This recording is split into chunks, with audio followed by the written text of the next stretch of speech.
जळगावच्या चोपडा आणि यावल तालुक्यामध्ये मान्सूनपूर्व पावसाची हजेरी। वादळी वाऱ्यामुळे 700 हेक्टरपेक्षा अधिक केळी बागा उद्ध्वस्त। तातडीने पंचनामे करून नुकसान भरपाई देण्याची शेतकऱ्यांची मागणी।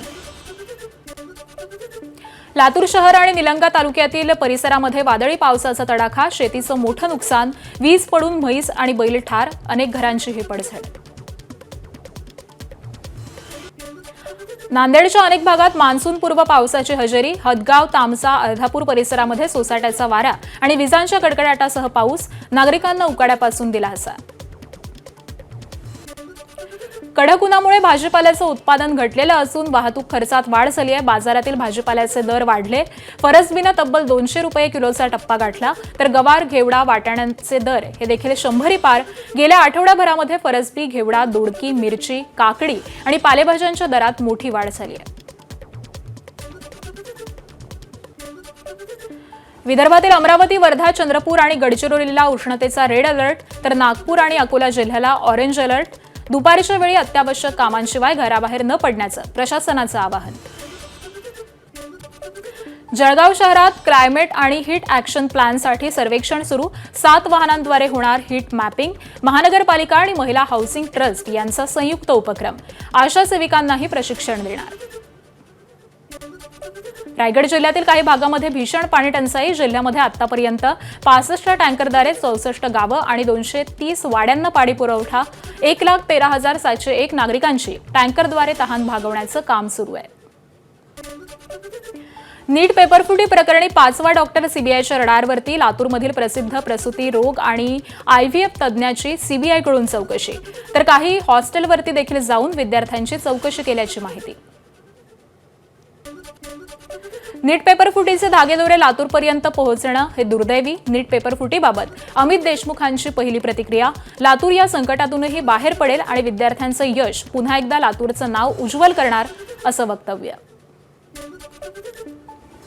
नीटची परीक्षा निष्पक्षपणे घेण्यात यावी। केंद्रीय शिक्षण मंत्री धर्मेंद्र प्रधान यांचं सर्व राज्याच्या मुख्यमंत्र्यांना पत्र। 21 जून रोजी पार पडणाऱ्या नीट परीक्षेसाठी पूर्वतयारी करण्याच्या सूचना। विधान परिषद निवडणुकीचा महायुतीतील तिढा आज सुटण्याची शक्यता। मुख्यमंत्री देवेंद्र फडणवीस यांनी बोलावली महायुतीची बैठक। वर्षा निवासस्थानी आज संध्याकाळी बैठक होणार। एकनाथ शिंदे आणि सुनेत्रा पवार यांच्यासह तिन्ही पक्षाचे महत्त्वाचे नेतेही उपस्थित राहणार। राज्यात स्थानिक स्वराज्य संस्थांच्या विधान परिषदेच्या जागांवरून महायुतीत रस्सीखेच। 17 पैकी 6 जागांची शिवसेनेची मागणी, तर राष्ट्रवादीचाही 3 जागांवरती दावा। वाद सोडवण्यासाठी काल मुख्यमंत्र्यांच्या उपस्थितीत वर्षा बंगल्यावरती भाजपची बैठक। रवींद्र चव्हाण आणि चंद्रशेखर बावनकुळे यांच्यावरती सुवर्ण मध्य काढण्याची जबाबदारी। विधान परिषद आणि राज्यसभा निवडणुकीच्या पार्श्वभूमीवरती आज राष्ट्रवादीची बैठक होण्याची शक्यता। बैठकीमध्ये पुणे, हिंगोली, परभणी, रायगड, रत्नागिरी, सिंधुदुर्गमधील मतदारसंघांबाबत चर्चा होण्याची शक्यता आहे। राष्ट्रवादी पक्षाने 3 जागांवरती महायुतीत दावा केल्याची माहिती। ठाणे विधान परिषद निवडणुकीमध्ये एकनाथ शिंदे धक्कातंत्र वापरणार असल्याची माहिती। बहुजन विकास आघाडीला शिवसेनेत विलीन करण्याचा प्रस्ताव।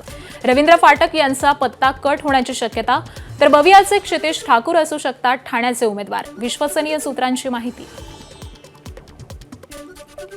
अजितदादा हयात असते तर भाजपनं पुणे विधान परिषदेवरती हक्क दाखवण्याची हिंमत केली नसती। राष्ट्रवादीचे पिंपरी चिंचवड शहराध्यक्ष योगेश बहल यांचं वक्तव्य। योगेश बहल पुणे विधान परिषद लढण्यासाठी इच्छुक आहेत।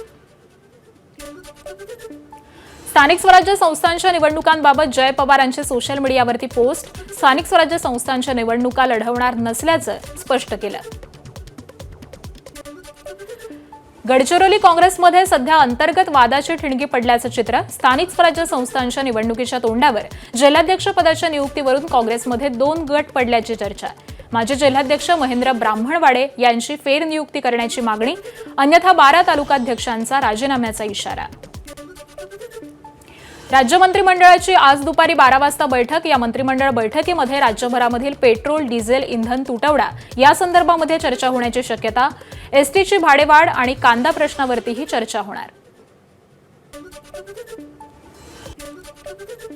इंधन दरवाढीमुळे एसटी महामंडळाला तोटा टाळण्यासाठी राज्य सरकारनं विशेष आर्थिक मदत द्यावी। परिवहन मंत्री प्रताप सरनाईकांची मागणी आहे। आर्थिक मदत दिल्यास भाडेवाढ टाळता येणार, असंही वक्तव्य। महागाई आणि वाढलेले डिझेल पेट्रोलचे दर बघता नागपूर स्कूल बस आणि स्कूल व्हॅन संघटनेकडून 10 ते 15% दर वाढवण्याचा निर्णय.